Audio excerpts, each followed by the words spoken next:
नमस्कार आंगनबाड़ी बहनों, स्वागत है आप सभी का ऑल इंडिया आंगनबाड़ी खबर चैनल में।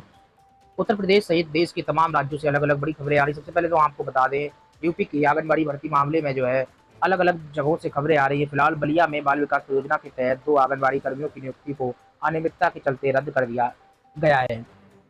मुख्य विकास अधिकारी ओजस्वी राज ने बताया कि बाल विकास परियोजना में ग्राम पंचायत चिटौनी की अनु शर्मा की नियुक्ति को रद्द किया गया। शिकायत मिली थी कि उसी केंद्र पर उनकी मां आंगनबाड़ी सहायिका के पद पर काम कर रही हैं। यह नियमों के खिलाफ पाया गया है। सहायक विकास अधिकारी की जांच में शिकायत भी सही पाई गई है। अनु शर्मा ने ये तथ्य छुपाया था, इसलिए उनके खिलाफ एफआईआर भी दर्ज कराई जा रही है।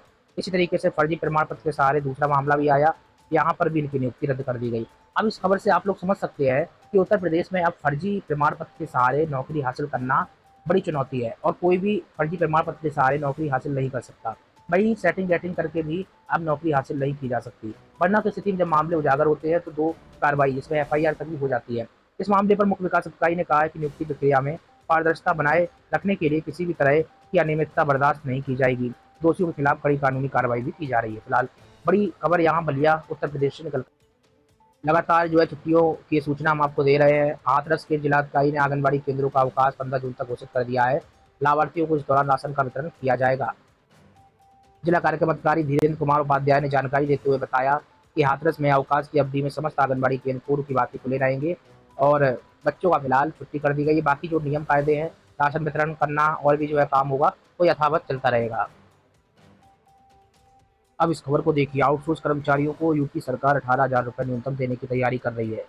अब यहाँ पर आउटसोर्स कर्मचारी आंगनबाड़ी कर्मचारी नहीं आते हैं, ये दुख की बात है।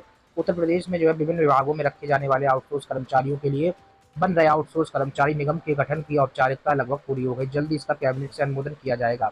अब आप लोगों को ये लग रहा होगा, जब आउटसोर्स कर्मचारियों को 18,000 न्यूनतम देने की बात सरकार स्वीकार कर रही है तो आंगनबाड़ी कर्मियों को भी इतना देना चाहिए। लेकिन यूपी सरकार आंगनबाड़ी वाले मुद्दे पर नहीं बात करती है। दरअसल आपको बता दें, आउटसोर्स कर्मचारियों को 18,000 इसलिए देने की बात की जा रही है कि इनकी सेवा को कभी भी समाप्त किया जा सकता है। कुछ माह काम कराकर भी समाप्त किया जा सकता है। फिर से नए युवाओं की भर्ती की जाएगी। यानी कि सरकारी भर्ती ना देने की मंशा जो है।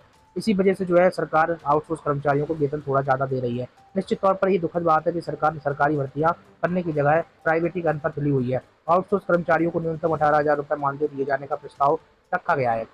मानदेय सेवा प्रदाता एजेंसी के माध्यम से दिया जाएगा। अब यहाँ पर ही भ्रष्टाचार होगा। निश्चित तौर पर पूरा पैसा नहीं मिलेगा, या फिर मिलेगा भी तो पहले जो है अच्छा खासा पैसा खा लिया जाएगा, क्योंकि एजेंसी के माध्यम से दिया जाएगा। राज्य कर्मचारी सहयोग परिषद के अध्यक्ष जयंत तिवारी ने मुख्यमंत्री के प्रमुख सचिव संजय प्रसाद से मुलाकात के बाद यह जानकारी दी। उन्होंने बताया कि शासन के परामर्शी विभागों, वित्त, कार्मिक व न्याय विभाग ने आउटसोर्स कर्मियों के मानदेय के भुगतान की व्यवस्था पूर्व जो पहले की व्यवस्था थी उसको यथावत लागू करने का प्रस्ताव दिया। यानी कि भ्रष्टाचार कहीं से कम होने वाला नहीं है। जो कर्मचारी अभी काम कर रहे हैं वो खुद आरोप लगा रहे हैं समय पर पैसा नहीं मिलता और जो है कट छट कर जो है पैसा दिया जाता। अब सरकार जो इसमें कोई बड़ा बदलाव नहीं कर रही है। अब निश्चित तौर पर एक बड़ा सवाल यहाँ पर ये आता है कि सरकार किस तरीके से जो है काम कर रही है। आउटसोर्स कर्मचारियों को 18,000 रुपये मानदेय, वही आंगनबाड़ी कर्मियों को जो अपनी मांगों को लेकर काफी समय से लड़ाई लड़ रही है, इनके बारे में सरकार ने कोई बात ही नहीं कही। तो इसी कारण से काफी आक्रोश भी देखने को मिल रहा है। बाकी आप लोगों की प्रतिक्रिया क्या है, कमेंट बॉक्स में रखिए। क्या सरकार मूड में नहीं है 18,000 रुपये मानदेय करने की? हालांकि जो है आउटसोर्स कर्मचारियों के लिए बड़ा ऐलान किया है कि 18,000 रुपये करेंगे। और लेकिन यहाँ पर दिक्कत की बात है कि आउटसोर्स कर्मचारी परमानेंट नहीं होते हैं। इनको महीना, 2 महीना, 4 महीना या फिर 1-2 साल काम करा कर हटा दिया जाता है।